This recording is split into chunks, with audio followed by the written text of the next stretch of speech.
Inventory continues to go up, but prices, they're still holding steady, at least for now. If you want to know what's happening with the Durham Region real estate market, then this video is for you. I'm going to give you the actual numbers and tell you exactly what we saw in April, as well as where things seem to be trending.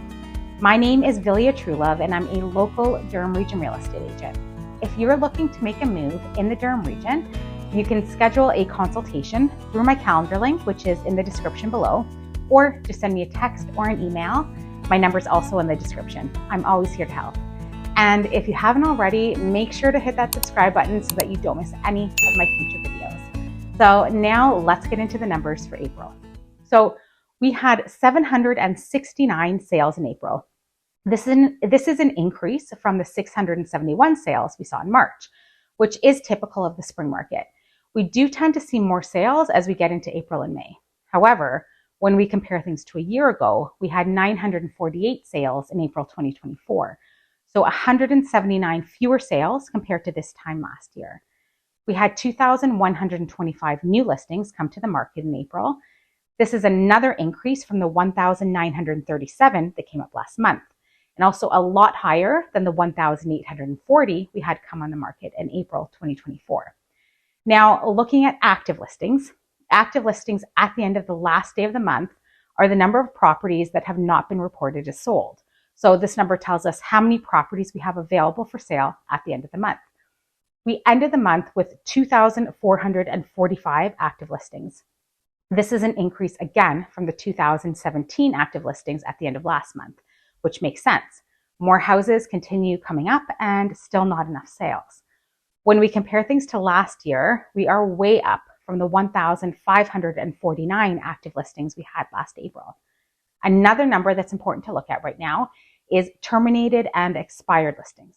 When a property is taken off the market, usually it's because it sells, but it could also be because the listing expires or the seller has terminated the listing. We had 848 terminated listings in the Durham region in April. This is for both freehold and condo listings combined. So we had more properties taken off the market than we had sales. We had 565 terminated listings in April 2024, so nearly 300 more than we saw a year ago. Expired listings, so listings that came to the end of their contract without selling, we had 119. Then we can look at months of inventory and sales to new listings ratio to try to determine what kind of market we're in. Months of inventory tells us the number of months it would take to completely sell the homes that are currently listed for sale based on the area's current rate of sales activity. So April, we were at 3.1. Anything under 3 to 4 months of inventory is typically considered a seller's market. 4 to 6 is usually a balanced market. So we're getting into balanced market territory based on that number. Sales to new listings ratio, which is the ratio between the number of homes sold and the number of new listings entering the market. This number was at about 36%, which puts us more into buyer's market territory. Usually between 40 and 60% is considered a balanced market, and less than 40% is considered a buyer's market, meaning that supply is higher and demand is lower.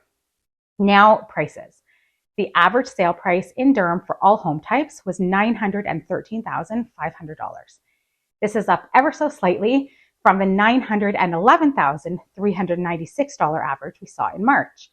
So prices continue to hold steady for now, even with the increased inventory. Looking at specific areas in the Durham region, again, for all home types, we saw some price drops and some increases. Pickering saw an increase of $51,880. Ajax saw an increase of $30,566. Whitby saw a decrease of $67,344. Oshawa increased $26,826, and Clarington decreased $37,873 on average. Now, again, comparing this to a year ago, in April 2024, we had an average price of $943,840.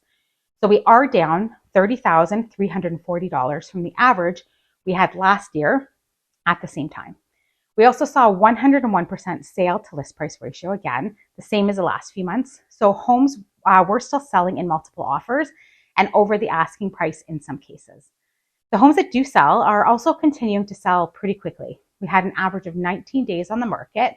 This is up from the 17 that we had in March. And listing days on market, which takes into account if a home's been listed multiple times, was at 25.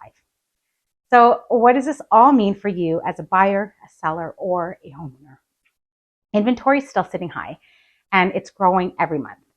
New listings are hitting the market at a faster pace than usual, but the number of homes actually selling is lower than what we'd normally see in a spring market. That said, prices are holding steady, and a big reason for that is likely because only the sellers who are getting the price that they want are actually choosing to sell.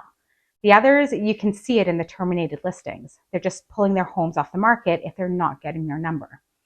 We've now got the tariffs fully in effect, and with them, growing concerns about potential job losses in certain industries. On top of that, there's the broader economic uncertainty that's weighing on people's decisions in many cases.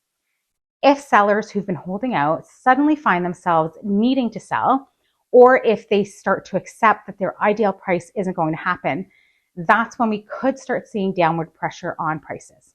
But until that happens, we could just keep seeing fewer sales overall, with prices staying more or less stable. It would make sense, just based on simple supply and demand, that we should start to see prices come down. We also tend to see the market slow further as we get into the summer months, so this could also have an impact. But of course, things could change in regard to buyer confidence at any time as well. If we see some kind of stabilization in global events or increased confidence in the economy, we could end up seeing a surge of buyers into the market. If you're thinking about buying and you're in a solid financial spot with stable employment, you're going to have a lot more choice out there. Just be ready. Multiple offers are still sometimes happening, but remember that prices aren't really going up right now. So make sure you're looking closely at recent comparable sales. There could also be some great chances to find a deal out there.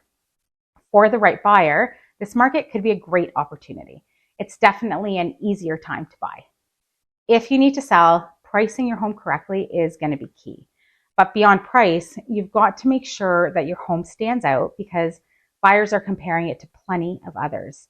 You want yours to be the one that grabs their attention with beautiful staging, professional photography, and great video. Homes are still selling across all different price points, but you've got to be realistic with your price to make sure yours is one of them. And if you're a move-up buyer, so you're needing to sell your current home to buy a new one, then you want to remember that while you may get less for your home than you had wanted, you should also get your new home for a lower price.